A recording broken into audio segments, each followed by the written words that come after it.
Well, I don't, I don't, I don't know what to tell you that you don't know. But when Fumbi was singing that song, each time I hear that song now, I get angry. I don't get patriotic. I get angry, and for good reason. Because that song is not singing Nigeria. That song is not singing what we know of this country. But let me start this discussion with this. Incidentally, Nigeria and I are age mates. But I am Nigeria's senior by some months. So whatever I'm going to say today is going to reflect me as Nigerian. Because I have seen the country that was, and I'm not seeing the country that is. And I've lived and I'm living in both countries. But I'll start from this. That I knew a country, or there was a country called Nigeria, that a day like this, 1st of October, we were willing, eager, expecting to march as children to the field in a starched uniform. But before then, we'll be competing to be one of those that will march as a child. It was something of pride that your school chose you to be in the contingent of those who will march in the field. And my village was and is still some miles to our headquarters, divisional headquarters in those days. From Ibuzo to Ogwashuku. Ogwashu was our headquarters. So every town or every village will congregate students from each of the schools to represent that town.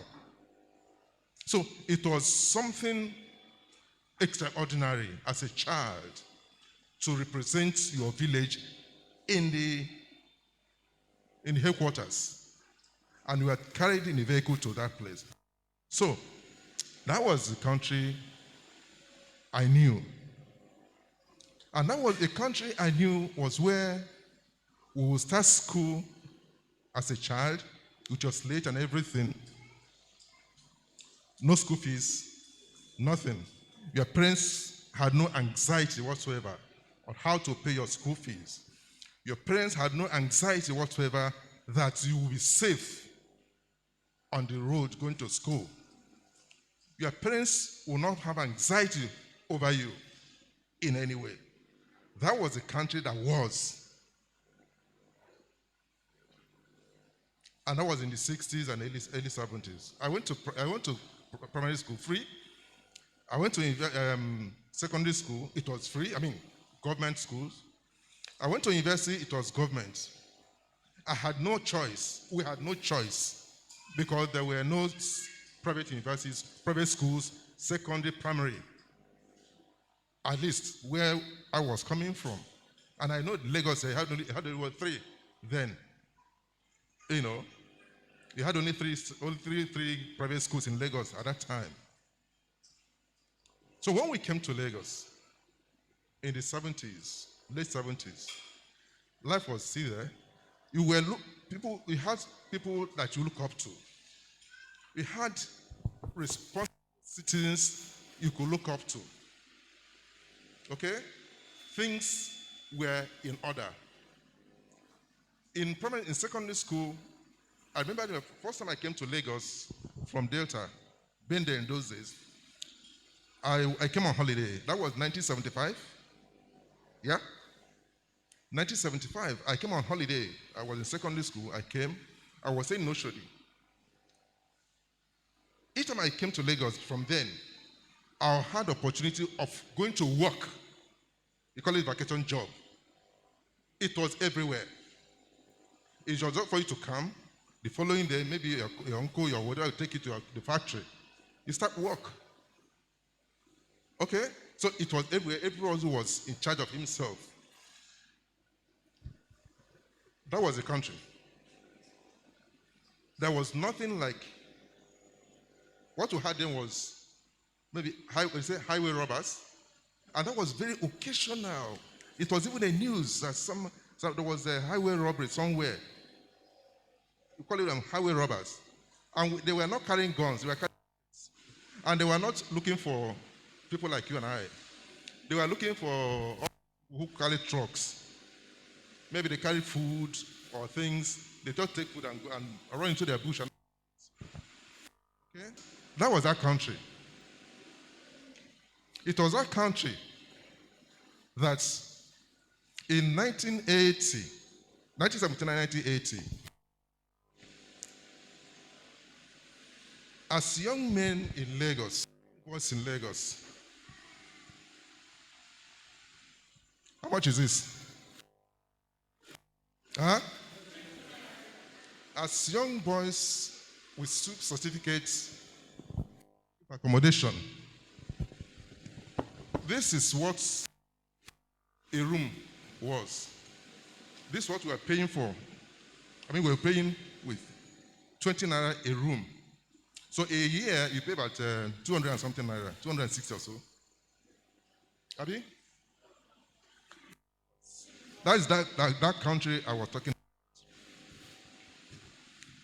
And in that country, also, you could walk from, I lived in Costain. You could walk from Costain to Moshalashi any time of the night. You had no issues. You just had no issues. And much later, when we grew up, I told you that I'm going to give myself an example because Nigeria and I were age mates. And you see me, you see Nigeria. So I want to reflect this in what you're doing. So I'm giving myself an example, my experiences, because that's the country we knew. That was the country she was singing about. Not this country we know now. Okay? When we came to Lagos, even as university graduates,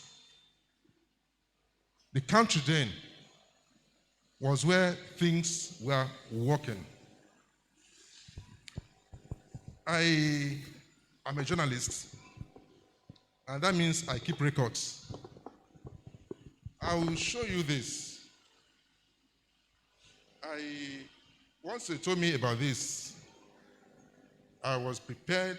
I went to my archives. I got things. This is my receipt. In 1992, my rent receipt. 92. My wife and I, and my young, in a flat in Surulere, Aguda precisely. This is a 2-bedroom flat, and the rent was 59 a month.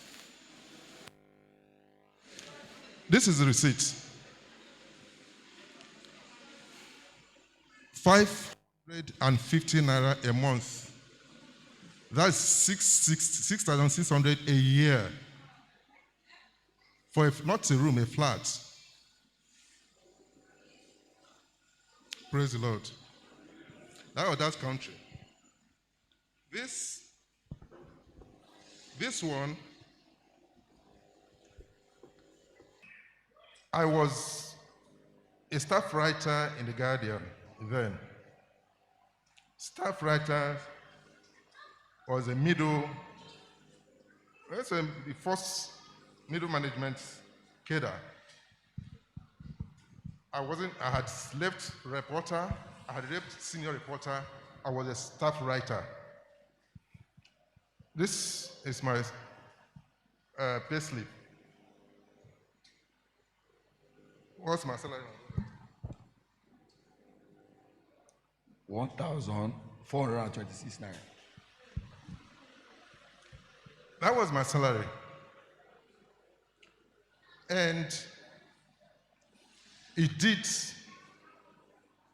everything that we were supposed to have done. We had no serious challenges. That was the country. And that was the country that when we were doing a service, I was doing my service in Calabar. I would travel from here to Calabar overnight. I won't have no issues. For 2 days we've been on the road. We had no issues. You can't do that now. Praise the Lord. So when you now contrast that life, that country, with what you have now, I'm doing this so that you know, because there's this tendency for you to feel, well, you feel ignored, or what they call hedonist treadmill. Because when you're in a certain condition, you just get used to it. You just get used to it. It becomes routine. You don't feel like there's the world outside this. Brethren, ladies and gentlemen, things have changed. So if you contrast the story I've just told you and what you experience now, that is what this country is. Where everybody is to himself. Where you vote somebody in and the person leaves you, the day you vote a person, that's the last you see that person. Everybody's on his own. And thank God that all the prayers we have had here, they illuminated today's ills. Those are the things that we have today. Praise the Lord. So when I look at myself and I look at my age mate, Nigeria, I said, boy, you have not done well at all. Praise the Lord.